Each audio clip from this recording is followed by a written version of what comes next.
आता तरी पुढे हाचे उपदेश, नका करो नाश आयुष्याचा, सकळाच्या पाया माझे दंडवत, आपुलाले चित्त शुद्ध करा. हित ते करावे देवाचे चिंतन, करो नियामन एकविध, सकळाच्या पाया माझे दंडवत, आपुलाले चित्त शुद्ध करा. तुका म्हणे लाभ होय तो व्यापार, करा काय फार शिकवावे, सकळाच्या पाया माझे दंडवत, आपुलाले चित्त शुद्ध करा. विढाल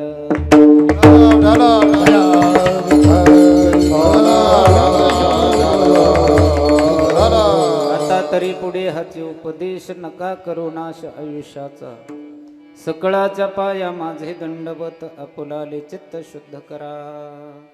वक्रतुंड महाकाय सूर्यकोटी समप्रभ, निर्विघ्नं कुरु मे देव सर्वकार्येषु सर्वदा.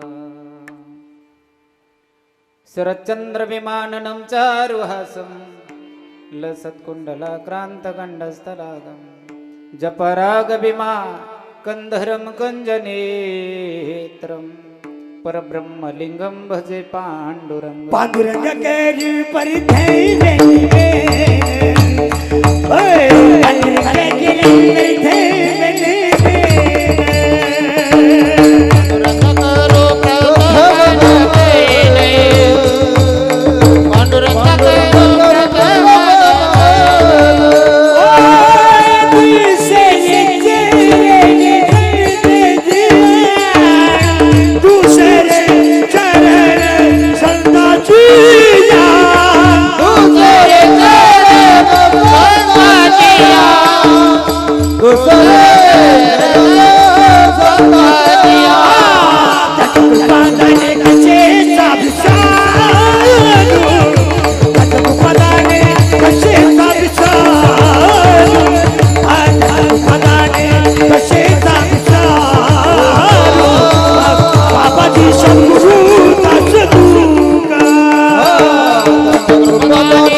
त्यांच्या कृपादाने कथेचा विस्तार.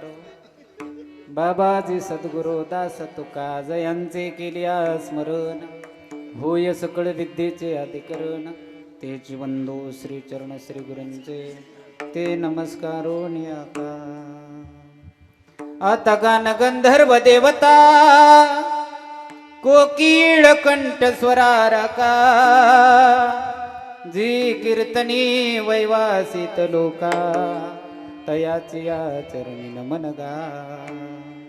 मज दिसत सो परम विख्यातू, तो जान ब्रह्मयाचा सुतो, नारद जान नाम तितिक्षु, तयाची आचरणी नमन गा. जेने धर्म जितविलाची बळी, तो संभाजी जान नवाळी, कावतरला जयाची आकुळी, तया छत्रपतीची आचरण कमळी, साष्टांग नमन करीतसो. नमो ज्ञानेश्वरा, नमो ज्ञानेश्वरा, नमो ज्ञानेश्वरा, नमो ज्ञानेश्वरा, नमो ज्ञानेश्वरा, नमो ज्ञानेश्वरा, नमो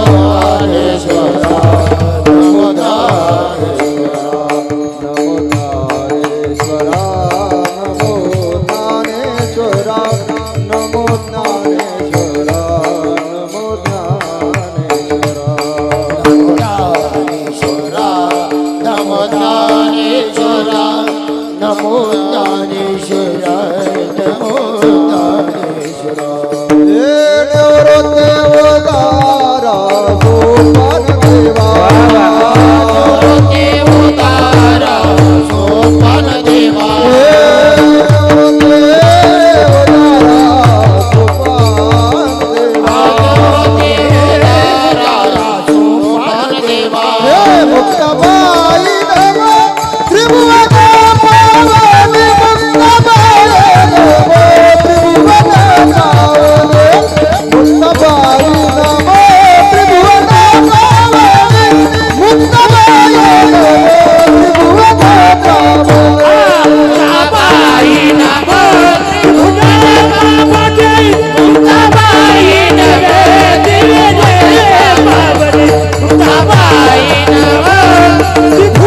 चे उपदेश नका करू नाश आयुष्याचा सकळाच्या पाया माझे दंडवत आपुलाले चित्त शुद्ध करा प्रस्तुत प्राप्तस्थळी प्राप्त प्रसंगी कीर्तनरूपी सेवेकरिता निवडलेला अभंग महाराष्ट्रातील थोर साधू वैराग्याचे मूर्तिमंत पुतळे देहू निवासी संत हृदय सम्राट विश्ववंद्य महाराष्ट्र भूषण जगद्गुरु तुकोबराय यांचा सर्वांच्या परिचयाचा फार नाही पण 4 चरणाचा अतिशय उत्कृष्ट असा अभंग सेवेसाठी निवडलेला आहे. विढाला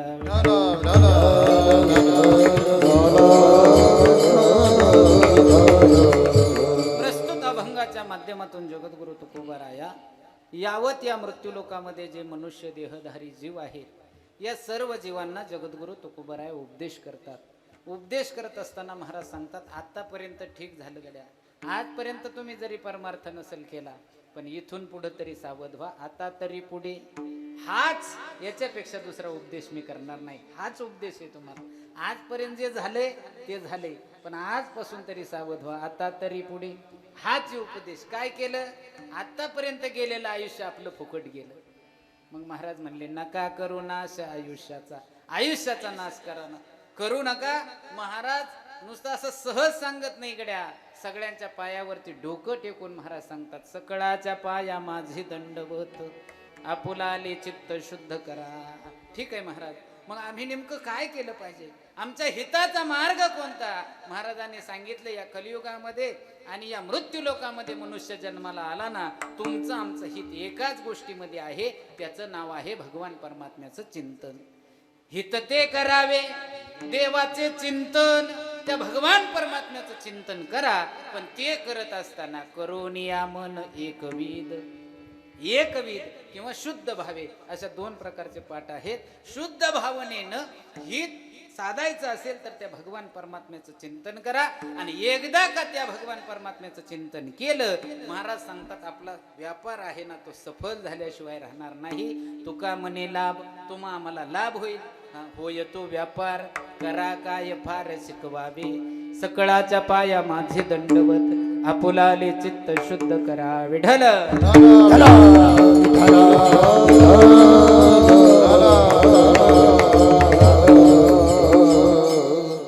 अभंगाचा सरळ सरळ भावार्थ मी तुमच्या समोर मांडलाय. संकल्पित वेळेमध्ये अतिशय गोड असं चिंतन आपण करूया. तत्पूर्वी अल्पसा परिहार देणं गरजेचं आहे. तो म्हणजे असा, ही सेवा कशा निमित्तानं आहे आपणा सर्वांना श्रुत आहे. आपल्या राहू परिसरातील एक आदर्शवत असणारा परिवार, लडकत परिवार, यवत परिसरातील, राहू परिसरातील, आणि या परिवारातील एक आदर्शवत असणाऱ्या मातोश्री कैलासवासी श्रीमती शालंताई विठ्ठलराव लडकत यांचं हे असणारं पुण्यस्मरण आहे, वर्षश्राद्ध आहे. गेल्या 1 वर्षापूर्वी ताईंचं आपल्यातून जाणं झालं अचानकपणे. आणि 1 वर्षभर सर्व कार्यक्रम लडकत परिवाराने व्यवस्थित पार पाडले. त्यामध्ये आजचा सगळ्यात महत्त्वाचा दिवस आहे तो म्हणजे पुण्यस्मरणाचा. आपल्या हिंदू धर्म संस्कृतीमध्ये जीव या मृत्यूलोकामधून गेल्याच्या नंतर प्रत्येक दिवशी अंतयात्रा झाली तेव्हापासून विधी चालू होतात. अंतयात्रा झाली, दुसऱ्या दिवशी रक्षाविधी. रक्षाविधीनंतर हिंदू धर्म संस्कृतीमध्ये प्रत्येक दिवशी एक पिंडदान केलं जातं. पहिल्या दिवशी 1, दुसऱ्या दिवशी 2, तिसऱ्या दिवशी 3 क्रमाने 10व्यापर्यंत 10 पिंडदान केले जातात. आता रोज करणं शक्य नाही म्हणून 10व्या दिवशी 10 पिंडदान केले जातात, 11व्या दिवशी 11, 12व्या दिवशी 12, 13व्या दिवशी 13वा नावाचा विधी आपल्याकडे केला जातो.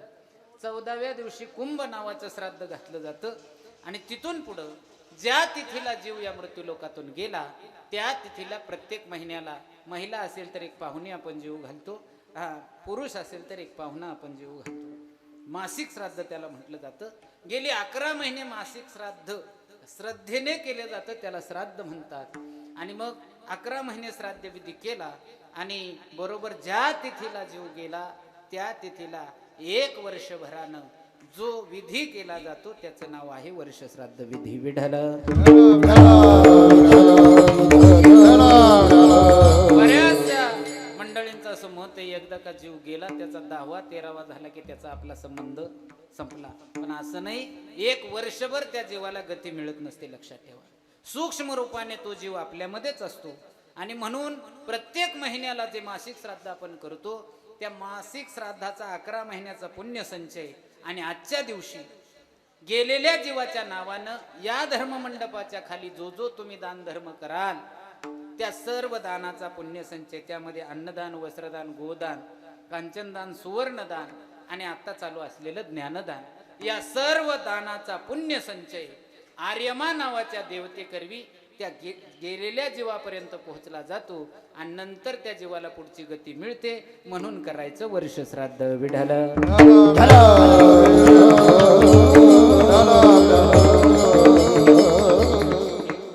आणि त्या निमित्तानं या कीर्तन सेवेचं असणारं आयोजन अतिशय देखणं असं नियोजन परिवारानं केलेलं आहे. घरी मंडप तयार झाला होता, सगळं बांधून ठेवले, पण निसर्ग कोपलाय, आता त्याला करणार कोण काय. चला, पण काय जे विधिलिखित असतं बघा, कुठं काय होणार कोणत्या दिवशी हे विधिलिखित असतं. आपण फक्त निमित्त आहोत. आजच्या दिवशीची सेवा याच मंडपात ठरलेली असावी आईसाहेबांची. आपण किती ठरवलं तरी ती इथंच होणार होती. एकतर श्राद्ध विधी वेगळ्या पद्धतीनं करायचा दाजीने निर्णय घेतला होता. म्हणले कुठंतरी अनाथ आश्रमावरती जाऊ आणि आपण त्या ठिकाणी अन्नदान करू, त्या मुलांना काय असेल ते वस्त्रदान करू आणि अशा प्रकारे विधी. पण मीच विनंती केली की गेल्या वडील तर तुम्ही लहान असताना गेलेत, आई साहेबांचं जाणं झालं, आई साहेबांच्या निमित्तानं 4 पात्र आपल्या दरवाजामध्ये अन्नदान व्हावं या शुद्ध हेतूनं विनंती केल्या निर्णय झाला. आणि गडी काय लय भक्कम गडी आहेत सगळं. 10 मिनिटात तर सगळं नियोजन महाराज. 10 मिनिटात नियोजन झालं. अतिशय सुंदर देखणं आणि नियोजन या ठिकाणी झालेलं आहे. सगळे लडकत परिवारावरती प्रेम करणारी आप्तेष्ट नातेवाईक, सगळे सोयरे, मित्र परिवार सर्वजण बहुसंख्येने उपस्थित आहेत. आईसाहेबांचं काहीतरी पुण्यसंचय आहे गड्या. सांगू, एक कीर्तनकार मिळायची पंचायत आहे. इथं 6 5-6 कीर्तनकार उभे आहेत महाराज. हे काय साधं परमभाग्य समजतं का? आज खऱ्या अर्थानं तुम्हाला मेजवानी नाही, कीर्तनाची तुम्हाला मेजवानी नाही, आज माझी परीक्षा आहे. हे गडी काही तुम्हाला साधे दिसतात का? त्यात कसला गडी एक. बऱ्याच दिवसांनी महाराजांचं मला दर्शन आहे म्हणजे कीर्तनामध्ये. तुम्ही मला मग कुठं हरवले होते का? तसं काही नाही, कीर्तनामध्ये बऱ्याच दिवसानं भेट आहे महाराजांची. आदरणीय दीपकजी महाराज मोठे, गायनाचार्य प्रकाशजी महाराज कांबळे, गायन गंधर्व हरिभक्तीपरायण गजाननजी महाराज सोमटकर, शेजारी युवा कीर्तनकार आपल्या भागाचं परमार्थिक वैभव बापूजी महाराज टेंगले, आदरणीय वेदमूर्ती स्वरगंधर्व संदीप काका उपासनी, शेजारी युवा कीर्तनकार आणि वारकरी संप्रदायातील एक अभ्यासू असणारे व्यक्तिमत्व अनिल महाराज चव्हाण उर्फ आप्पा, आपल्या वरदविनायक वारकरी शिक्षण संस्थेतील सर्व विद्यार्थी वृंद, इकडं हार्मोनियमवरती महाराष्ट्रातील एक नामवंत कीर्तनकार हरिभक्तीपरायण आदरणीय बापू महाराज गाढवे, आणि ज्यांची मृदुंगाची थाप आता सबंध महाराष्ट्र ऐकतोय. आता तर म्हणलं अमेरिकेलाच बोलावले मला वाजवायला. आता त्यो जर अमेरिकेला गेला तर आपण काय वाजवायचं? म्हणजे बघा, कला माणसाला कुठं घेऊन जात असते बघा. कला जर शुभमच्या हातामध्ये नसते तर शुभम कदम कुणालाच माहीत नसता गड्या. पण काय सरस्वती मातेची कृपा झाली गड्यावरती आणि चांबड्यातून बोल काढला. सांगू तुम्हाला, या परिसरामध्ये भक्तिमय वातावरण जे डुलतंय ना, त्याला एकमेव कारण आहे स्वानंद सुखनिवासी सिद्ध सद्गुरु शंकरनाथ.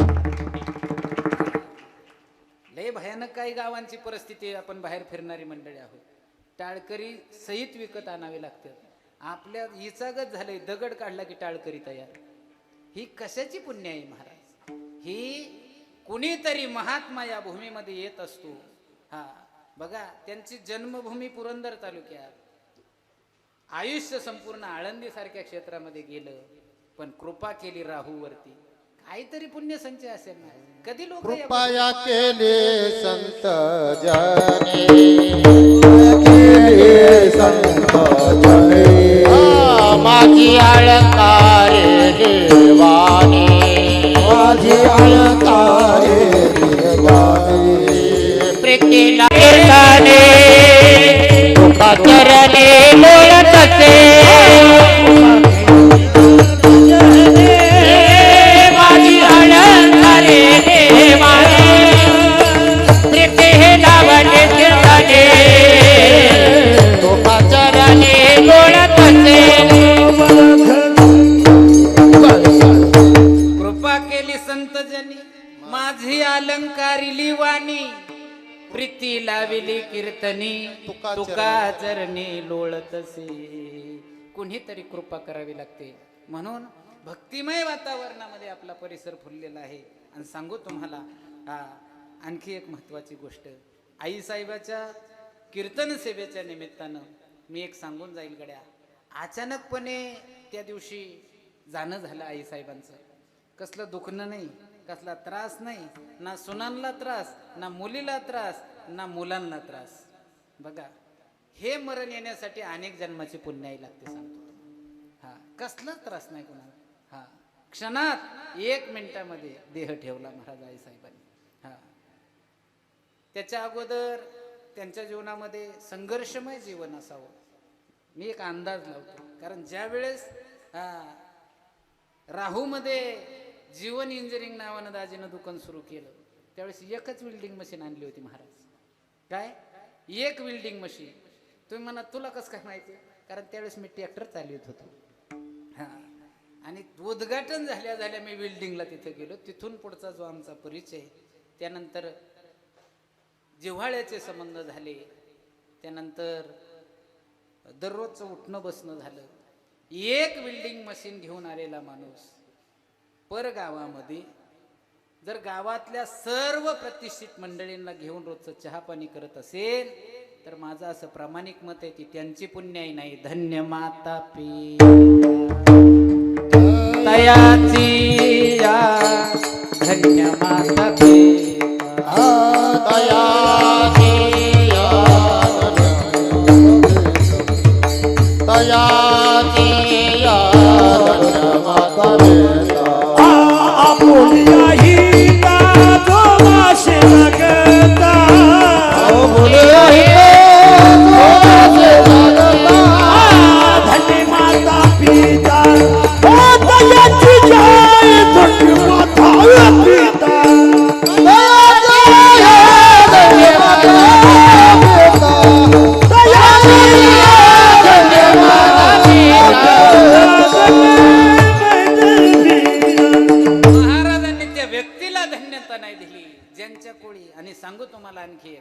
आता तर लई चांगली भगवंताच्या कृपेनं परिस्थिती आहे.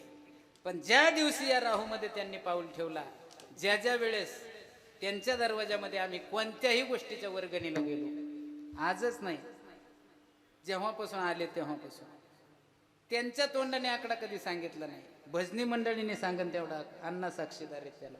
महादेव मंदिरात सप्ताह असू द्या, सावता महाराजा सप्ताह असू द्या, शिवजयंती असू द्या, परिसरातले कुठलेही कार्यक्रम असू द्या, नवे कोण्या मंदिराचं काम असू द्या, दाजींच्या दरवाजातून विनमुख एकही अतिथी गेला नाही आणि कधीच नाही.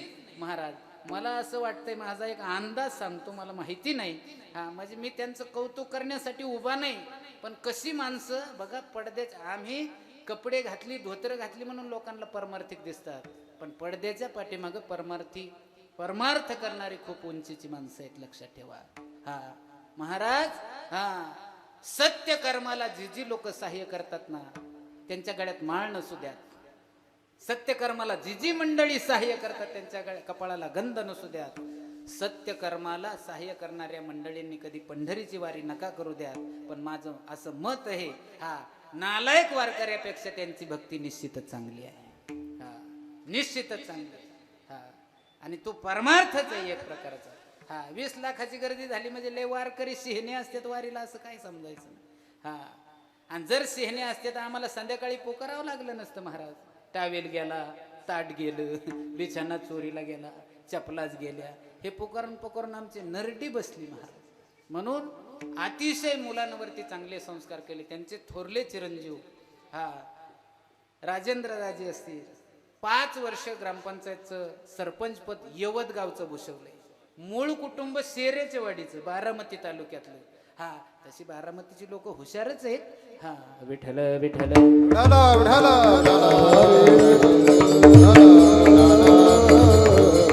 गावचा कारभार 5 वर्ष सांभाळला. वडिलांचं जाणं लवकर झालं, आईसाहेबांनी कुटुंबाची धुरा सांभाळली.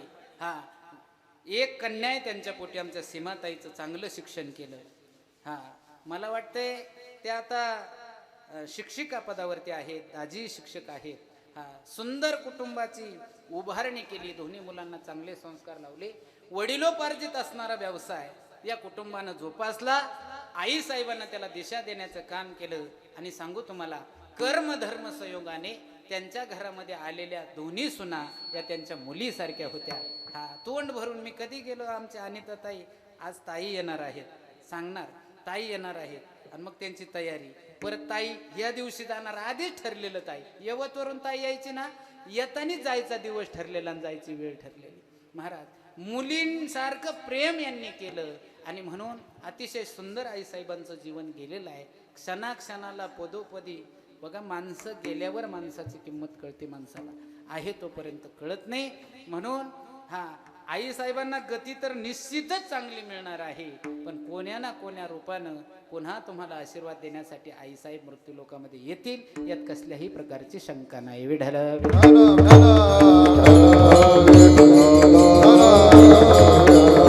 आणि या पवित्र कीर्तनाकरता जगद्गुरु तुकोबारायाचा अभंग निवडलेला आहे. वेळ अतिशय आपल्याकडे थोडा राहिलाय. महाराज या अभंगामध्ये यावत या मृत्यू लोकामध्ये मनुष्य देहधारी जीव आहे. हा या जीवांना जगद्गुरु तुकोबाराया उपदेश करतात. उपदेश करत असताना प्रश्न असा आपल्या समोर निर्माण होईल. महाराज उपदेश करत असताना महाराजांना कोणी विचारलंय का की आमच्या हिताचा मार्ग सांगा, आम्हाला काहीतरी उपदेश करा? त्याचा जर विचार केला का स्वतःहूनच महाराज सांगतात. बऱ्याचशा गोष्टी, अनेक प्रश्न आपल्याला पडत असतात. सज्जन हो, मनुष्य जन्म या मृत्यू लोकामध्ये मिळाल्याच्या नंतर ज्याच्यासाठी मिळाला त्याचा विसर या मृत्यू लोकामध्ये आलेल्या सर्व जीवांना, मनुष्य जीवांना पडलेला आहे. आणि मग जे विसरले त्यांची हानी झाल्याशिवाय राहत नाही. विसरली दया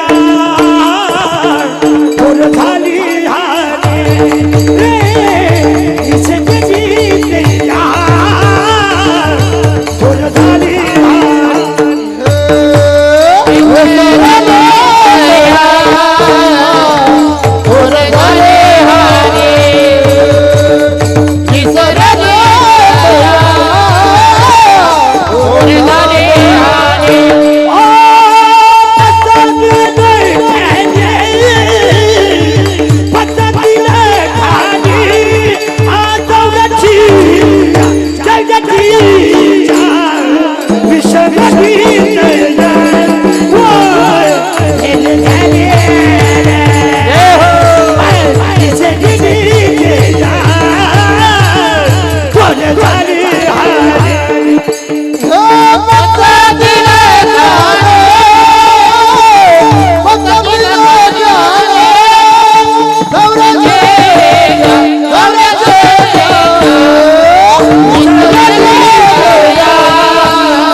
विसरली तया थोर झाली हानी आणि पचतील खाणी 84च्या. महाराज म्हणतात जे विसरले, ज्याच्यासाठी आले आणि विसरल्याच्या नंतर हानी होते. आणि काय हानी होते? पचतील खानी 84च्या, आणि मग एक एक योनी आणि कोटी कोटी फेरा, आणि मग लागे वारा मनुष्याचा. एक एक योनीमध्ये मग 83,99,999 योनी, हा, त्या सर्व फिरून कोटी कोटी वेळा यायचं, आणि मग लागे वारा मनुष्याचा. मनुष्य जन्म सहजासहजी मिळत नाही. मी नेहमी सांगतो, जीव या मृत्यू लोकामध्ये येतो त्याची शास्त्रानं 2-3 कारणं सांगितलेली आहेत. सहज जीव येत नाही का? मनुष्य जन्माला आपण आलो, उगीच आलो नाही. हा, पण याचा विचार करायला कुठं वेळ आहे बापू आपल्याकडे? काय नाही ना महाराज. काय येतो जीव या मृत्यू लोकांमध्ये? काय येण्याचं कारण? जीवाचं येण्याचं पहिलं कारण आहे महाराज, पाठीमागच्या जन्मातलं कर्म शिल्लक राहिलं, ते कर्म भोगण्यासाठी जीव येतो. मी बोलत नाही, ज्ञानोबरायांची भाषा आहे. ज्ञानोबराय गोड बोलतात. आगा कर्मे जै उरावे, तै तेही सुख दुःखी फळावे, तया ते भोगावया यावे देहा एका. अर्जुना, पाठीमागच्या जन्मातलं कर्म शिल्लक राहिलंय, ते कर्म भोगण्यासाठी जीव या मृत्यू लोकामध्ये येतो. चला पुढं. कर्म इतकं बलवत्तर आहे महाराज. कर्म कुणाला चुकलं नाही. कर्म देवाला चुकलं नाही, देवाच्या बापाला चुकलं नाही, कर्म राजा रावणाला चुकलं नाही, कर्म देवाच्या पत्नीला चुकलं नाही. तिथं टिळेकर महाराजांनी आगाऊपणा करायचा नाही. कर्म कोणाला सोडत नाही. हा, केले कर्म झाले तेची भोगावे, उपजले मेले आईसे किती. कर्म भोगावं लागतं. या कर्मानं जीव मृत्यू लोकांमध्ये आला. चला पुढं. दुसऱ्या जन्माला येण्याचं कारण गीतेमध्ये स्वतः भगवान सांगतात. अर्जुना, जन्माला आणि मृत्यूला एकच कारण आहे, ते म्हणजे पाठीमागच्या जन्मातले दोष, पाठीमागच्या जन्मातलं पाप. जन्म मृत्यू जरा व्याधी दुःख दोषानुदर्शन. अर्जुना, जन्माला आणि मृत्यूला एकच कारण आहे, पाठीमागच्या जन्मातलं दोष, पाठीमागच्या जन्मातलं पाप. आणि तिसरं जन्माला येण्याचं कारण जन्म घेणे लागे वासनेच्या संगे, आणि त्याची झाली अंगे हरिरूप. महाराज, इतकं वाईट आहे वासना. अंतकाळाच्या वेळेला जी वासना उत्पन्न होईल, त्या वासनेप्रमाणे जीवाला जन्म घ्यावा लागतो. वासना अशी आहे महाराज. ज्ञानोबराय म्हणतात, जसं जागता जागता शेवटी जे स्मरण कराल ते स्वप्नात येतं. अंतकाळी ज्याच्या नाम आले मोका,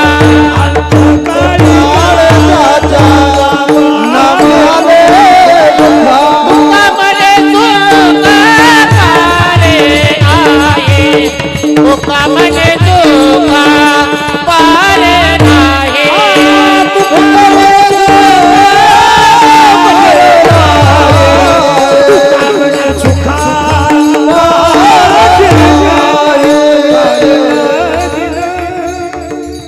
ज्ञानोबराय म्हणत होते, मी सांगत होतो, ज्ञानोबराय म्हणतात, जागता जागता बघा, तुम्ही घरी गेल्यावर आज प्रयत्न करा, अंथरुणावर पडल्या पडल्या जास्त गोष्टीचा एखाद्या विचार करायचा, एकाच गोष्टीचा, ते तुमच्या स्वप्नात येणारच. हा, आणि मग आपली स्वप्न काय कीर्तनात सांगण्यासारखी आहेत का? आपली पंढरी झोपली तरी त्यांच्या स्वप्नात काळ गाईन बांड वासरूच. हा, पंढरीत वारी केली 15 दिवसाची, एकानं माझ्या शेजारी झोपलं, एकादशीला स्वप्न पडलं त्याला, पहाट हट पंढरीत. म्हणजे आपल्या चित्तामध्ये आणि विचारामध्ये प्रपंच जर नेहमी असेल तर तसं ज्ञानोबराय सांगतात. ज्ञानोबराय गोड बोलतात. जागता जवासीजे जेने ध्याने भावना भावीजे, डोळा लागत खेव देखीजे त्याची स्वप्नी. अर्जुना, जसं जागता जागता शेवटी जे स्मरण करशील ते तुझ्या स्वप्नात येतं, तसं अंतकाळाच्या वेळेला ज्याचं स्मरण कराल त्याप्रमाणे जीवाला जन्म घ्यावा लागतो. या 3 कारणानं जीव जन्माला येतो. आला या मृत्यू लोकामध्ये जीव जन्माला.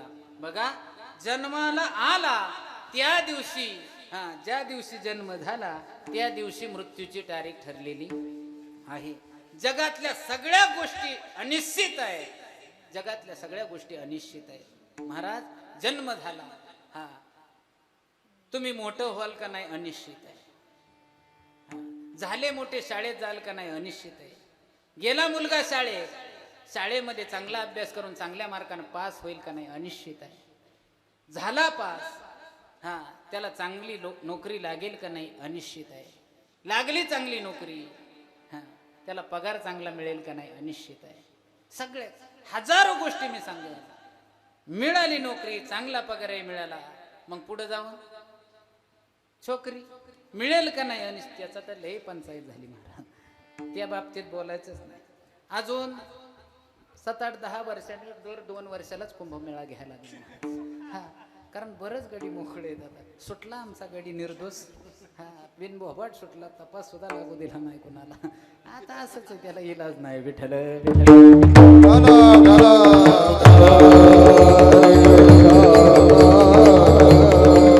महाराज, हा मुलगी मिळेल का नाही अनिश्चित. प्रत्येक गोष्ट अनिश्चित. हा, मिळाली तर ती सुसंस्कारिक असेल का नाही अनिश्चित. मिळाली मुलगी, संसार सुखाचा झाला, त्याला मुलबाळ होईल का नाही अनिश्चित. झाली मुलं बाळ, ती संस्कारिक निघतील का नाही अनिश्चित. किती हजार गोष्टी सांगेल, पण सांगू तुम्हाला, जन्म झाला त्याचा मृत्यू होईल का नाही हे निश्चित का अनिश्चित. बोला गड्या, निश्चित का अनिश्चित. का यात काय शंका तुम्हाला. हा, जाणं हे निश्चित आहे दादा. मग जन्म आणि मृत्यू या दोघांमधलं जे अंतर आहे ना, त्याचं नाव आहे आयुष्य. आणि या आयुष्यामध्ये एवढी ताकद आहे. आयुष्याच्या साधने सच्चिदानंद पदवी घेणे. आयुष्याचं साधन दिलंय भगवान परमात्म्याने आम्हाला. एकतर प्रत्येक युगामध्ये आयुष्याची मर्यादा वेगळी सांगितलेली आहे. हा, पण ते आयुष्य कोणाला किती आहे हे मात्र निश्चित माहिती नाही. पण ज्याच्यासाठी देवानं दिलं त्याच्यासाठी आपण वापरलं नाही. आणि म्हणून तर संत महात्मे या सर्व जगाला हिताचा मार्ग सांगण्यासाठी वैकुंठावरून या ठिकाणी आले. आम्ही वैकुंठवासी आलो याचे कारण बोलिले जे ऋषी साच भावे वर्ताया. काय करू आम्ही, काय केलं साधू संत सांगतात. ते आलेच याच्यासाठी महाराज. हा, कशासाठी. उजळावयालो वाटा, उजळावयालो वाटा, उजळावयालो वाटा, उजळावयालो वाटा. खरा खोटा निवाडा, खरा खोटा निवाडा, खरा खोटा निवाडा. उजळावयालो वाटा, उजळावयालो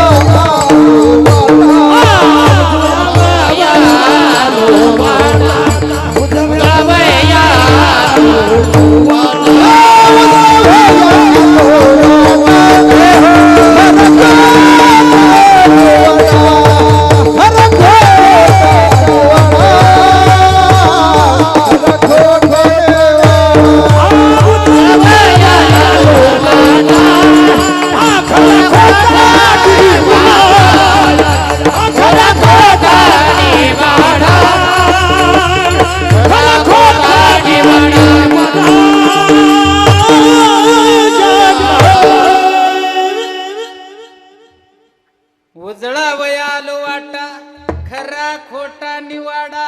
संत महात्मे या मृत्यू लोकांमध्ये त्याच्यासाठी आली. आणि आल्याच्या नंतर समाजाकडे दृष्टी टाकली. समाजाकडे दृष्टी टाकल्याच्या नंतर त्यांच्या लक्षात आलं, हा की अरे एवढा सामर्थ्यवान किमतीचा नरदेह भगवान परमात्म्याने या मनुष्याला दिला, काही उपयोग झाला नाही गड्या. का तो या नाहक संसारूपी सागरामध्ये बुडतोय. याची दया संत महात्म्यांना आली. आणि मग संत महात्मे या समाजाला उपदेश करू लागले. तसं तर संत महात्म्यांना कुणी विचारलं नव्हतं महाराज, की महाराज आम्हाला आमच्या हिताचा मार्ग सांगा, आम्हाला मुक्ती कशाने मिळेल याचा मार्ग सांगा. पण तरी सुद्धा त्यांनी सांगितलं. आणि फुकट सांगितल्या लोकांना किंमत नसते. हा, ही समाजाची रीत, हे पूर्वांपार चालत आलेलं आहे महाराज, आजचं नाही. कोणती गोष्ट फुकट मिळू द्या. हा नरदेह फुकट मिळाला, आपल्याला किती किंमत आहे बा त्याची, किती किंमत आहे मला सांगा. इथं कुणी सगळे बसलेले मंडळी, माझ्या माता माऊली आहेत, पुरुष मंडळी आहेत, स्वतःच्या शरीरासाठी कोण वेळ देतो त्याने हात वर करा. 1 तास माझा स्वतःच्या शरीरासाठी. हा, एक परवा मला भेटला, मला मरायला सुद्धा वेळ नाही. मरायला काय लोक बोलतील सांगता येत नाही. हा, म्हणजे व्यायाम कोणी करत नाही शरीराला कोणी. आणि मग एकदा का अंथरुणावर पडला महाराज, अजिबात लोक स्वतःच्या शरीरासाठी कोणीही वेळ देत नाही. हा, ज्या दिवशी आजारी पडल तिथून पुढे आपलं मग सुरू होते महाराज. स्वतःसाठी कोणी वेळ देत नाही महाराज. मी का सांगतोय सज्जनो, याचीच दया संत महात्म्यांना आली. आणि मग संत महात्मे हा म्हणले, बाबांनो अरे किती दिवस तुम्ही असे झोपणार आहे. हा, किती दिवस झोपणार आहे? मग उठा जागे व्हा रे आता, हा, उठा जागे व्हा सगळ्यांनी. काय करा? स्मरण करा पंढरीनाथा, भावे चरणी ठेवा माथा, चुकवी व्यथा जन्माच्या, धनदारा जन बंधू सोय रे पेशुन. अरे धनदारा आपल्या बरोबर काही येणार नाही दादानो. एक काम करा, आतापर्यंत आयुष्य तुमचं गेलेलं आहे. हा महाराज सहज सांगून पाहिलं, समाजाला कळालं नाही. आणि मग तुकोबारायांनी काय केलं? पायाला हात लावला महाराज. लागोनिया पाया विनवितो तुम्हाला, लागोनिया पाया विनवितो तुम्हाला, लागोनिया पाया विनवितो तुम्हाला, लागोनिया पाया विनवितो तुम्हाला, लागोनिया पाया विनवितो तुम्हाला, लागोनिया पाया विनवितो तुम्हाला. लागोनिया पाया विनवितो तुम्हाला, लागोनिया पाया विनवितो तुम्हाला. रटाळी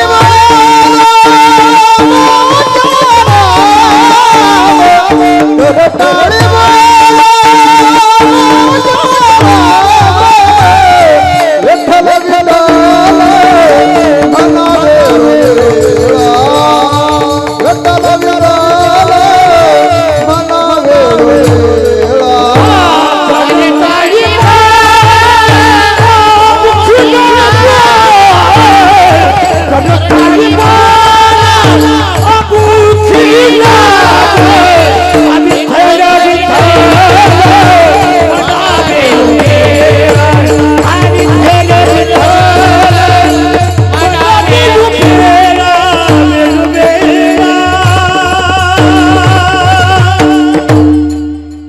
लागोनिया पाया, पायाला हात लावला सगळ्यांचा. विनवितो तुम्हाला, तुम्हाला विनंती करतो. महाराज म्हणतात काय कला? करटाळे बोला मुखी नाम.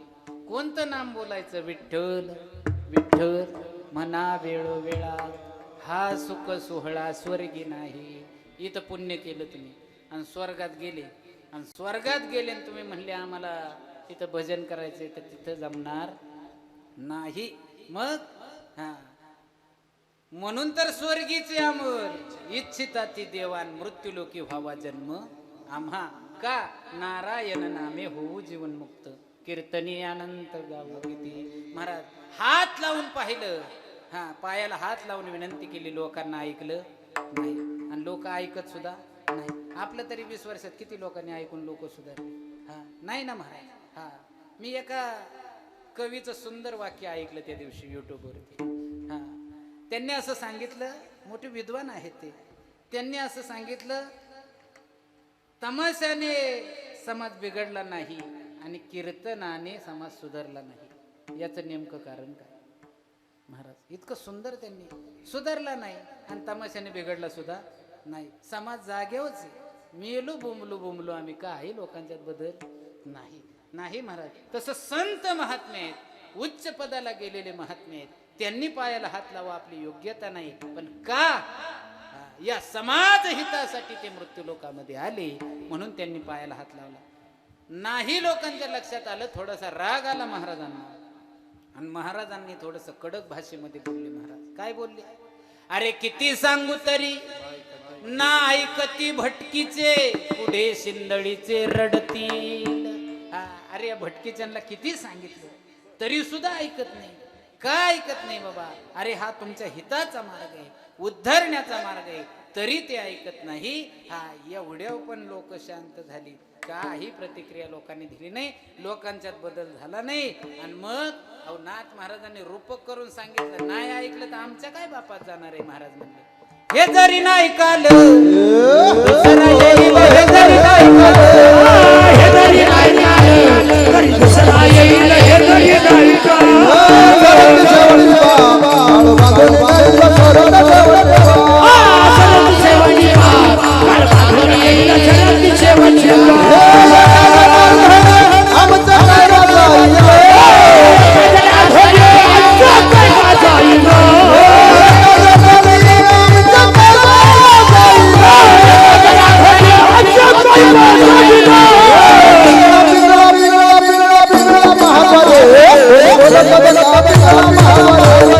पिंगळा महाद्वारे बोली बोलत देखा पिंगळा महाद्वारे कोणी बोलत देखा पिंगळा महाद्वारी कोणी बोलत देखा पिंगळा महाद्वारी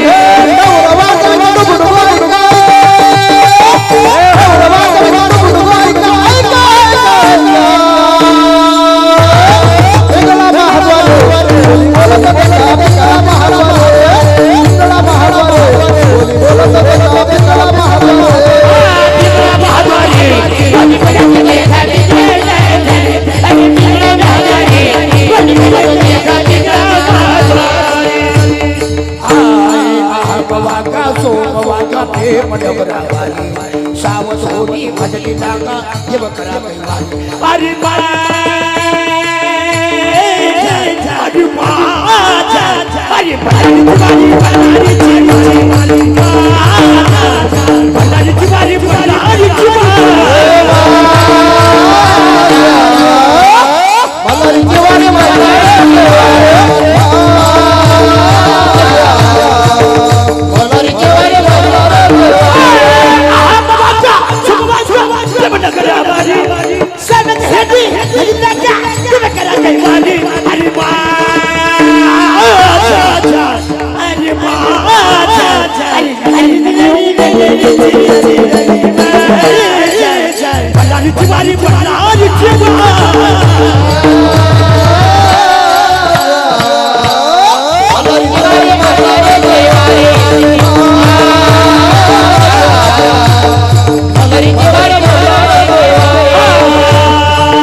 अरे दादा दादा पण खाग कोणी कुंकू कुंकू कुंकू कुंकू कुंकू अरे किंकी जकी कुंकू जकी गाला कुंकू जकी गाला कुंकू जकी गाला कुंकू जकी गाला कुंकू जकी गाला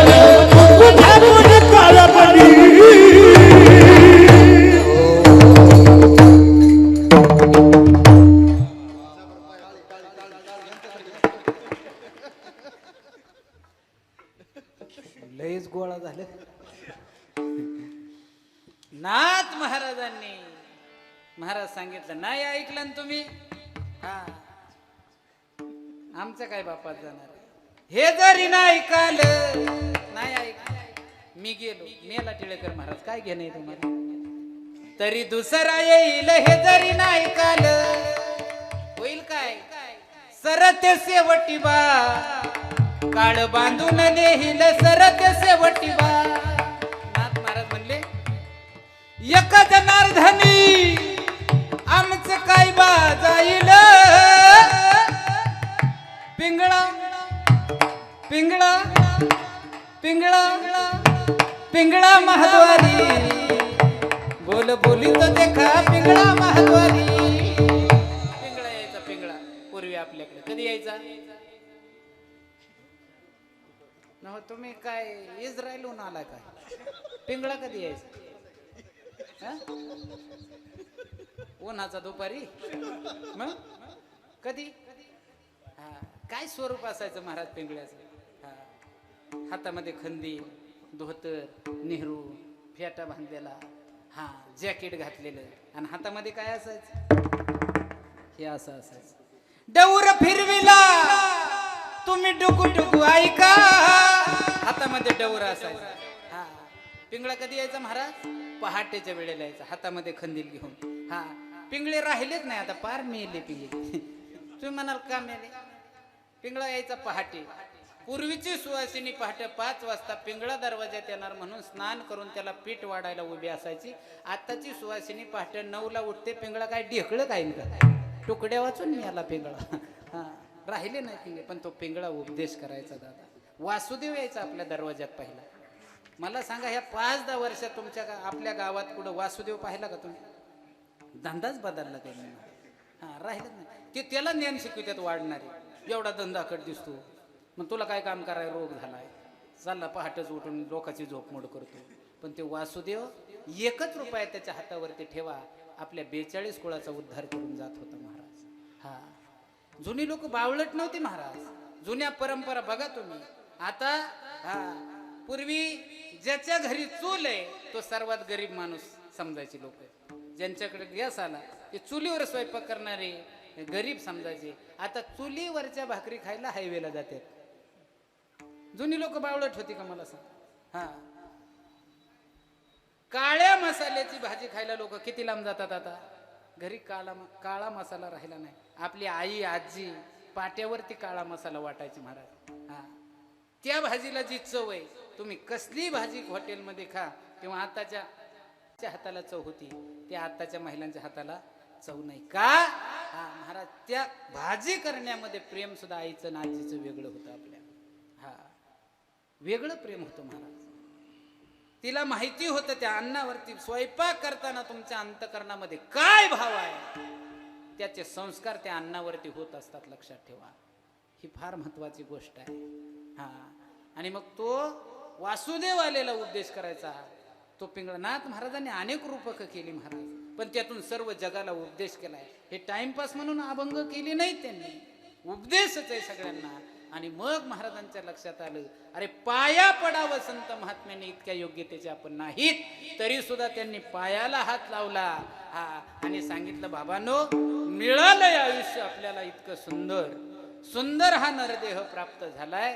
तुम्हाला एक माझे हात जोडून विनंती, काय करा नका करू नाश आयुष्याचा, नका करू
महाराजांनी अभंगामध्ये उपदेश केला. बाबांनो आतापर्यंत कळालं नाही तोपर्यंत ठीक आहे, पण आता कळालं. ज्ञानेश्वरी सुद्धा हेच शिकवते ना महाराज, जोपर्यंत कळत नाही तोपर्यंत ठीक आहे.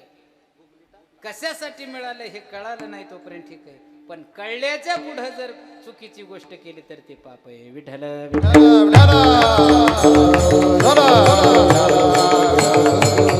नका करू नाश आयुष्याचा. तिळा तिळाने आयुष्य कमी होत चालले. बघा, उगवलेला सूर्य जसा मावळतीला निश्चित जाणार आहे, तसा जन्माला आलेला जीव एक ना एक दिवस निश्चित जाणार आहे. कमी कमी कमी कमी आयुष्य होत चालले, तरी सुद्धा आपण वाढदिवस साजरे करतो. ही शोकांतिका आहे. आयुष्य कमी होतंय महाराज. हा आणि कधी जाईल हे सांगता येत नाही. म्हणून महाराज सांगतात, बाबा आयुष्याचा ना संधी मिळाली त्याचं सोनं करा. संधी मिळाली सोनं करा.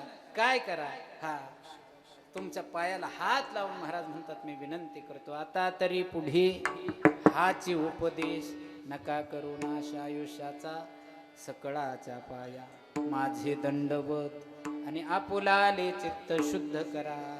महाराजांनी सांगितलं आपलं चित्त शुद्ध करा. आता चित्त शुद्ध कशाने होतं? चित्त शुद्ध कशाने होतं? चांगले कपडे घातल्या, रोज 2 कीर्तन असल्या, कशाने होतं शुद्ध? ले गच गळाभर माळा घातल्या का ले, हा सगळ्या अंगाला गंज चोळल्या, नाही ना महाराज. एकच चित्त जर शुद्ध करायचं असेल तर अखंड त्या भगवान परमात्म्याचं नामचिंतन करावं लागेल. आणि नामचिंतन मुखामध्ये येण्यासाठी अनेक जन्माची पुण्याई लागते. जन्म जन्मांतरी असेल पुण्य सामुग्री, तरीच जिव्हाग्री नाम येईल श्रीरामाचे. श्रीरामाचं नाम मुखामध्ये येण्यासाठी अनेक जन्माची पुण्याई लागते. त्याचं नामचिंतन केल्याशिवाय जर चित्त शुद्ध होत नाही. महाराज आपल्याला हात जोडून तेच सांगतात की सकळाच्या पाया माझे मी दंडवत घालतो. दंडवत वेगळा, नमस्कार वेगळा, जय हरी वेगळा, रामराम वेगळा. दंडवत या शब्दाची व्याख्या अशी आहे, दंडापरी काही नुरी उरावी. म्हणजे भिंतीला टेकवलेली काठी जमिनीवरती टाकली ती कशी पडते? काठी काठी काठी अशी जमिनीवरती टाकली कशी पडते? कुठला भाग काठीचा वर राहतो का? त्याला म्हणायचं दंडवत. तसं शरीर बघा, हा दंडवत वेगळा, हा नमस्कार वेगळा, जय हरी वेगळा, रामराम वेगळा. हा तसं दंडवत तुकोबराय त्या सर्वसामान्य जनतेच्या समोर दंडवत घालून सांगतायत, सकळाच्या पाया माझे दंडवत. आपुलाले चित्त शुद्ध करा. शुद्ध करा याचा अर्थ महाराज हा नेमकं तुम्ही आम्हाला सांगताय, आम्हाला विनंती करताय की आयुष्य फुकट चालले, हा आयुष्याचा नाश करू नका. मग आम्हाला जर हीच साधायचं असेल तर नेमकं आम्ही काय केलं पाहिजे याचं उत्तर महाराज तिसऱ्या चरणामध्ये देतात. हित ते करावे, हित ते करावे, हित ते करावे, देवाचे चिंतन हित ते करावे, हित ते करावे, हित ते करावे, देवाचे चिंतन हित ते करावे, हित ते करावे, हित ते करावे, देवाचे चिंतन. अरे हित ते करावे, हित ते करावे, हित ते करावे, देवाचे चिंतन. करोनिया मना एकविध, करोनिया मना एकविध, सकळाच्या पाया, सकळाच्या पाया, सकळाच्या पाया माझे दंडवत. सकळाच्या पाया, सकळाच्या पाया, सकळाच्या पाया माझे दंडवत.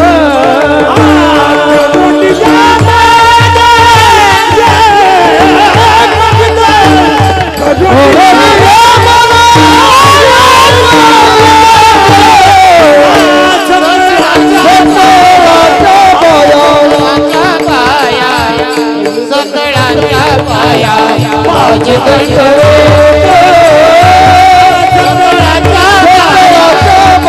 सकळाच्या पाया, सकळाच्या पाया माझे दंडवत, माझे दंडवत. हित ते करावे, देवाचे चिंतन. महाराज म्हणले तुम्हाला हित साधायचं असेल तर तुम्हाला एक काम केलं पाहिजे, हा देवाचं चिंतन केलं पाहिजे. पण महत्वाचा शब्द महाराजांनी वापरला, करुनिया मन एकविध. त्यामध्ये एकविधता असली पाहिजे. एकविधता याचा अर्थ काय महाराज? निष्ठा ढळता कामा नाही. आता निष्ठेचा परमार्थ राहिला नाही, निष्ठा निष्ठेचा परमार्थ आहे महाराज. हा महाराज किती संकट आली महात्म्यांच्या वरती तरी मुखातलं नामस्मरण कधी ढळलं नाही, गड्या थांबलं नाही. महाराज सर्वांना कथाभाग माहिती आहे. राजघराण्यामध्ये आले जन्माला आलेली मुलगी आहे मेवाडची मीरा. लहानपणामध्ये वडिलांना कृष्ण मंदिरामध्ये दर्शनाला नेलं आणि नेहल्याच्या नंतर भगवान परमात्म्याचं ते सुंदर रूप पाहिलं. राजस सुकुमार मदनाचा पुतळा, रवी शशिकळा लोपली या कस्तुरी मळवट चंदनाची बुटी. आजही तुम्ही कृष्ण मंदिरामध्ये जा गड्या, त्या देवा इतकं सुंदर स्वरूप कुणाचं नाही. लहान वयामध्ये वडिलांच्या बोटाला धरून गेलेली मुलगी भगवान परमात्म्याचं रूप पाहिलं आणि त्या कृष्ण भक्तीमध्ये त्या वयामध्ये मीराबाई तल्लीन झाली. अखंड कृष्णाचं चिंतन करू लागली. श्रीकृष्ण गोविंद हरे मुरारी हे नाथ नारायण वासुदेव. दररोज वडिलांच्या बरोबर दर्शनाला जायचे ना. एके दिवशी वडिलांच्या मुखातून शब्द निघून गेला, कृष्णा हे बघ, या मीराला मी आता तुला अर्पण करून टाकतो. तेवढंच वाक्य डोक्यामध्ये ठेवलं मीराबाईने. रोज त्या कृष्ण भक्तीमध्ये इतकी तल्लीन झाली. मंदिरामध्ये भजन चालायचं ना, त्या भजनामध्ये येऊन बसायची मीराबाई. सकाळी मंदिरात आली तर संध्याकाळी घरी जायची. पण पाहता पाहता लहान होती तोपर्यंत समाजानं कौतुक केलं महाराज. पण मुलगी उपवर झाली, लग्नात त्याच्या योग्यतेची झाली ना, भजनाला जरी आली तरी लोक तिला दूषण दिल्याशिवाय राहत नाही. ही पूर्वांपार चालत आलेलं आहे महाराज, याच नाही. हा, लोक दूषण देऊ लागले. लग्नाच्या योग्यतेची मुलगी झाली तरी समाजामध्ये पुरुषांमध्ये भजनाला जाते, पण तिच्या डोक्यात फक्त एकच, श्रीकृष्ण गोविंद हरे मुरारी हे नाथ नारायण वासुदेव. दूषण दिल्यावर वडिलांनी भजन बंद केलं मीराबाईचं. महालामध्ये बंदिस्त करून ठेवलं. पण जे भजनी मंडळातले काही भजनी मंडळी होते ना, मीराबाई भजनाला येईना म्हणून त्यांना काही आनंद मिळेना. मंदिरातली लोक घरी भजनाला येऊ लागली महाराज. मंदिरातली लोक घरी भजनाला आले ना, राजाला राग आला. सांगितलं, मीरा देवाचं भजन तुला बंद करावं लागतंय, लोक आपल्या घरी येता कामा नाही. तिने सांगितलं, हा नाही जमणार. हा, मुखामधून ते नामचिंतन कृष्ण माझ्या चित्तामधून तुम्ही जरी मुखामधून बंद केलं, चित्तामधून कसा बाजूला करणार. वडिलांना सांगितलं. मग वडिलांनी योग्य निर्णय घेतला. मुलगी उपवर झाली की तिचं लग्न करावं म्हणून दुसऱ्या राज्यामध्ये वर शोधण्यासाठी पाठवलं. पण मीराबाईला ते कळालं. तिने सांगितलं, बाबा तुम्ही तर लहानपणी मला मंदिरामध्ये घेऊन गेला होतात ना, मग तुम्हीच सांगितलं ना ह्या मीराला मी कृष्ण अर्पण करतोय. एकदा मला कृष्णाला अर्पण केले, मग दुसऱ्या पुरुषासोबत मी लग्न करणार नाही. राग आला राजाला. हा, आईजवळ निरोप पाठवला मीराबाईच्या. राजाने पत्नीजवळ, सांग तिला तुझ्या भाषेमध्ये समजून सांग, नाही तर याचा परिणाम भोगावा लागेल. मीराबाईचं भजन मात्र बंद व्हायला तयार नाही. किती एकविधता असते दादा भजनामध्ये, ऐका. राग आला राजाला आणि संपून टाकावं या मुलीला, या शुद्ध हेतून राजानं विषाचा प्याला तयार केला. हा, विषाचा प्याला हातामध्ये दिला. स्वतःच्या आईच्या, मीराबाईच्या आईच्या म्हणजे राजाच्या पत्नीच्या हातामध्ये सांगितलं, आणि जा, एवढंच जर तिचं भजनावरती प्रेम आहे ना, तिला म्हणा हा विषाचा प्याला तुझ्या वडिलांना पाठवलाय, पी. महाराज, हा, आई जड अंतकरणाने मीराबाईच्या जवळ तो विषाचा प्याला घेऊन गेली आणि मीराबाईला सांगितलं, तुझ्या वडिलांना हा प्याला पाठवलाय, एकतर भजन बंद कर, नाही तर एबीस पाशन कर. हा, काही विचार केला नाही. चिंतन अंतकरणामध्ये चालू होतं, श्रीकृष्ण गोविंद हरे मुरारी हे नाथ नारायण वासुदेव. हा, आणि मग विषाचा प्याला आईनं मीराबाईच्या हातात दिला. चिंतन चालू होतं देवाचं, कसलाही विचार केला नाही. विष का प्याला राजाजीने भेजा, पिवत हासी मीरा रे. हसत हसत घट घट घट घट मीराबाईनं तो विषाचा प्याला पिली. हा, आता विष पेल्यावर काय होतं? पुण्यतिथी होती पुढच्या वर्षी, दुसरं काय होतं? हा, तसंच झालं का? नाही ना. श्रीकृष्णाचं चिंतन करत होती, त्याचा परिणाम तिच्यावरती नाही झाला. मग नाही बाधा झाली तयाची ते वेळी, मीराबाईवरती परिणाम नाही झाला. मग मूर्ती झाली काळी देवाजीची, मूर्ती झाली काळी देवाची, मूर्ती झाली काळी देवाची. बाधा झाली तयाची ते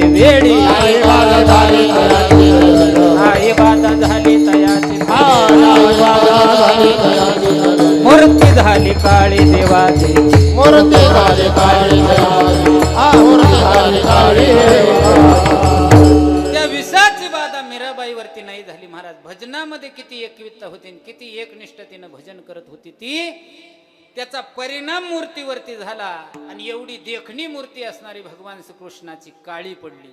आणि काळी पडल्यावर मीराबाईने डोळे उघडले आणि विचारलं, भगवान एवढं सुंदर असणारं रूप अचानकपणे तुमचं हे सौंदर्य कशानं गायब झालं, काय झालं नेमकं? देवाने सांगितलं, मीरा हा तुझ्या विषाचा परिणाम आहे. हा प्याली विष तू, पण अंतकरणामध्ये माझं चिंतन चालू होतं, त्याचा परिणाम या माझ्यावरती झाला. संपूर्ण शरीर भगवंताचं काळं पडलं.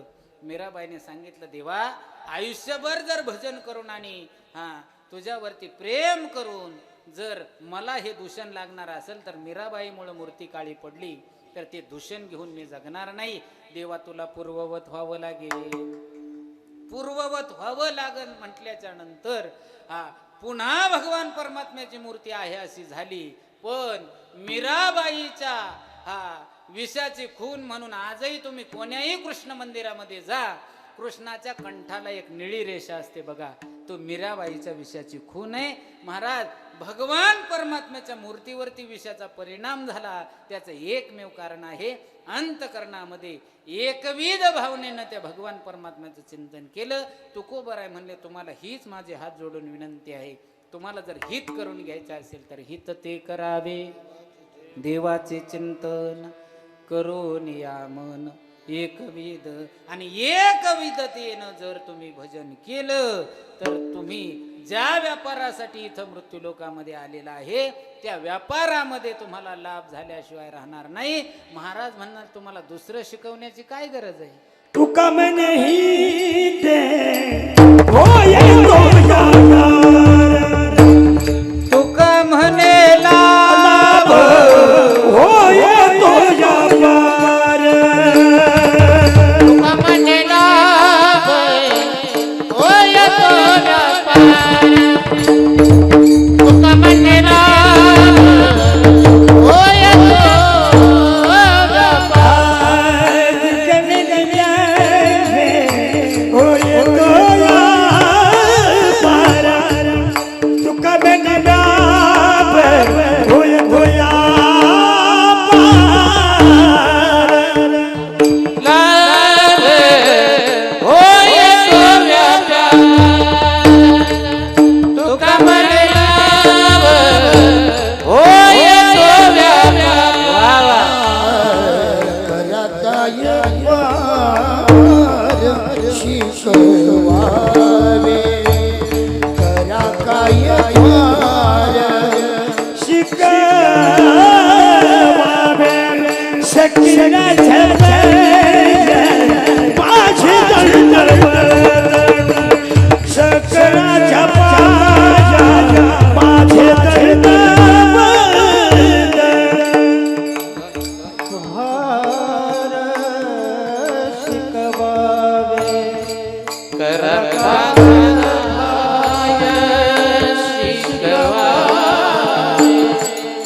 सकळाच्या पाया माझ्या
चित्त शुद्ध करा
विठोबार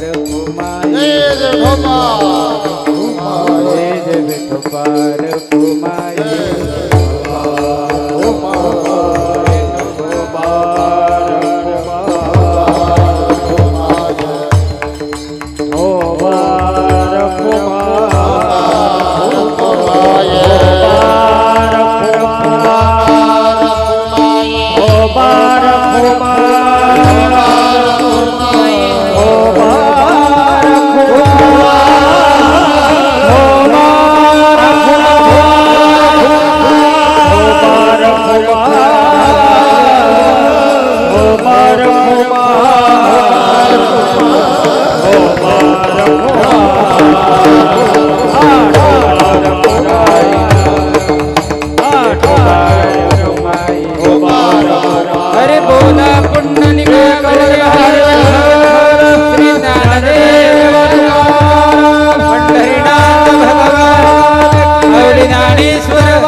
विठ्ठलाच्या पाया माझे दंडवत, आपुलाले चित्त शुद्ध करा माझ्या अल्पशा बुद्धिमत्तेप्रमाणे. संकल्पित वेळेमध्ये या भंगावरती चिंतन मांडलेलं आहे. जे योग्य आहे ते श्री गुरूंचं, संत महात्म्यांचं झालेली सेवा आईसाहेबांच्या चरणी समर्पित करून माझ्या वाणीला पूर्णविराम देत असताना, 1 वर्षापूर्वी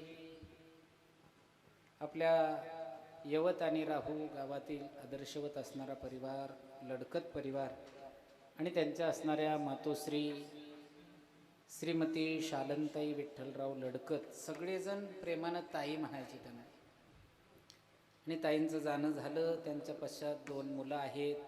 थोरले चिरंजीव राजेंद्र विठ्ठलराव लडकत, माजी सरपंच यवत. त्याचप्रमाणे आपल्या गावातील एक युवा उद्योजक हरिभक्तीपरायण संदीप शेठ विठ्ठलराव लडकत.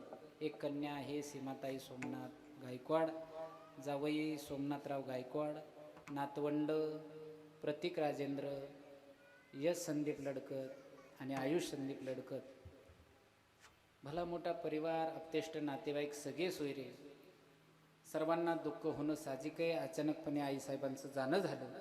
आई गेल्यावरच आईची किंमत कळते सज्जनो, बाप गेल्यावर बापाची किंमत कळते. म्हणून तर ज्ञानोबराय म्हणतात, सकळ तीर्थाची धुरे जे का माता पत्री, तयासे बेसी कीर शरीरे लोन कीजे. आहे तोपर्यंत त्यांची सेवा सर्वांनी करावी. सगळ्या गोष्टी मिळतात गड्या आयुष्यामध्ये, पण गेलेली व्यक्ती पुन्हा आपल्या आयुष्यामध्ये कधीही मिळत नाही. सगळं मिळेल, धन कमवता येईल, नको नको ते छंद जोपासता येतील, पण सांगू तुम्हाला, आज या परिवारामध्ये असणारी त्यांची कन्या सीमाताई जर कधी माहेराला आल्या ना, दरवाजामध्ये खुर्चीवरती बसलेली ताई मात्र आमच्या सीमाताईला पुन्हा कधी दिसणार नाही. कशाने भरून काढणार गड्या? रात्रीची घरी आले दाजी, थोरले असू द्या, धाकटे असू द्या, चिरंजीव, संध्याकाळच्या वेळेला विचारणार, बाळा कधी आलास म्हणून विचारणारी आई आता पुन्हा कधी दिसणार नाही.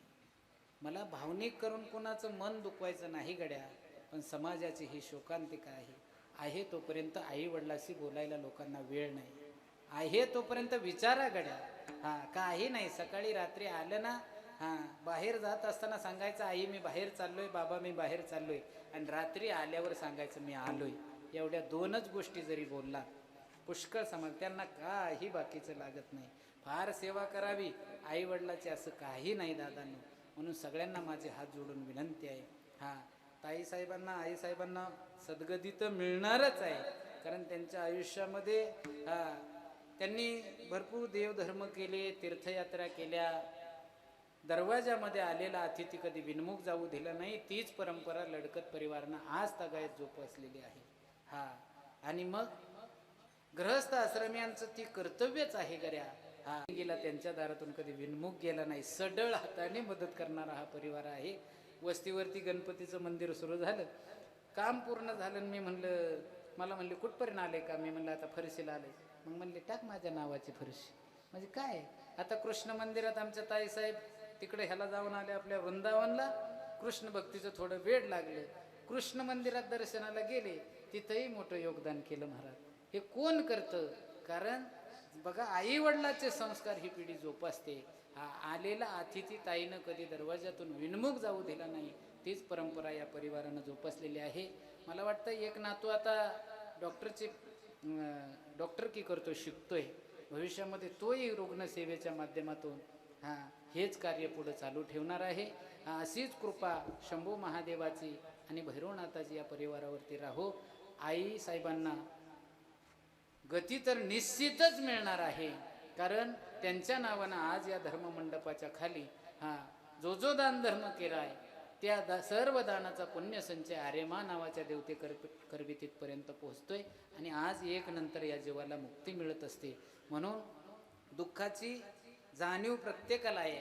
या दुःखातून सावरण्याची शक्ती, बुद्धी, सामर्थ्य या परिवाराला देवो, हीच भगवान चरणी प्रार्थना करतो. जाता जाता सर्वांना हात जोडून विनंती आहे, येत्या 30 तारखेला म्हणजे गुरुवारपासून आपल्या सर्वांचं श्रद्धास्थान स्वानंद सुखनिवासी सिद्ध सद्गुरू शंखनाथजी महाराज यांच्या पुण्यतिथी महोत्सवाच्या निमित्तानं अखंड हरिनाम यज्ञाचं प्रतिवर्षाप्रमाणे आयोजन केलेलं आहे.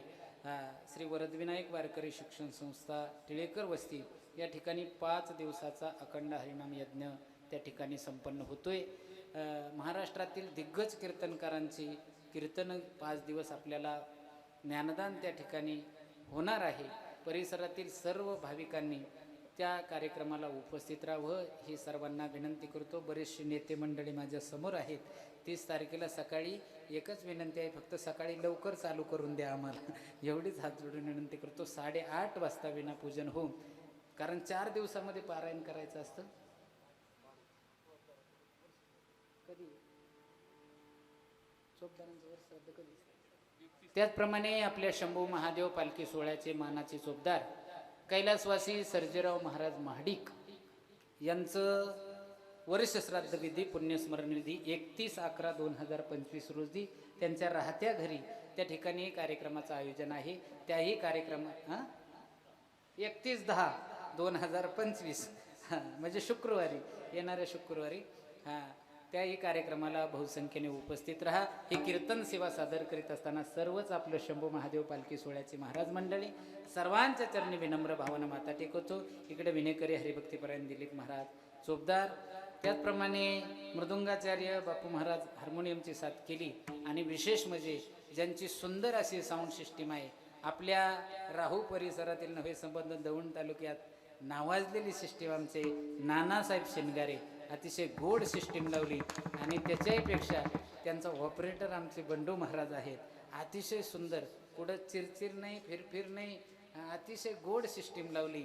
आणि यूट्यूबच्या माध्यमातून संबंध महाराष्ट्रभर लाईव्ह हा कार्यक्रम ज्यांनी केला ते मायबोली कीर्तनाचे या चॅनलचे सर्व आमिर शेठ बागवान हेही वरवणवरून कधी आईसाहेबांची आठवण झाली की यूट्यूबवरती सर्च केलं की आईसाहेबांचं पुण्यस्मरण आपल्याला पाहायला मिळेल. मायबोली कीर्तनाची या चॅनलवरती सर्वांनी ते पाहावं ही सगळ्यांना विनंती करतो. त्याचप्रमाणे आज पहिली सेवा या मंडपामध्ये आमचे युवा उद्योजक आणि सावता महाराष्ट्राचे खजिनदार आबासाहेब शिंदे यांच्या मालकीची असणारी ही प्रॉपर्टी. आणि या प्रॉपर्टीमध्ये अतिशय सुंदर हॉल.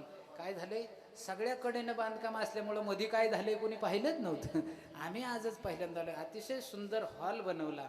आणि बघा, मला वाटतंय ही पहिलीच कीर्तन सेवा आहे, अजून उद्घाटन व्हायचंय.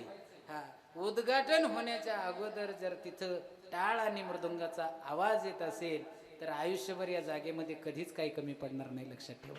आणि म्हणून आबांच्याही या कार्याला भरपूर अशा शुभेच्छा देतो. अतिशय सुंदर भविष्यामध्ये छोटे मोठे कार्यक्रम जर कोणाला करायचे असतील तर हा हॉल या ठिकाणी उपलब्ध झालेला आहे, ही सर्वांना हात जोडून विनंती करतो. पुन्हा एकदा आईसाहेबांच्या चरणी विनम्र भावानं माता टेकवतो. आणि बसलेल्या मंडळींनी एकदा आईसाहेबाला आदरांजली वाहण्यासाठी गोड भजन आपल्याला करायचे, सर्वांनी हात वरती करायचे. श्री ज्ञानदेव श्री तुकाराम, श्री ज्ञानदेव श्री तुकाराम, श्री ज्ञानदेव श्री तुकाराम, श्री ज्ञानदेव श्री तुकाराम, श्री ज्ञानदेव श्री तुकाराम, श्री ज्ञानदेव श्री तुकाराम, श्री ज्ञानदेव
मुलगी सर्वांनी आरतीसाठी समोर या. आम्ही जातो तुम्ही कृपा सोद्या वाडबीड झाला उभा पांडुरंग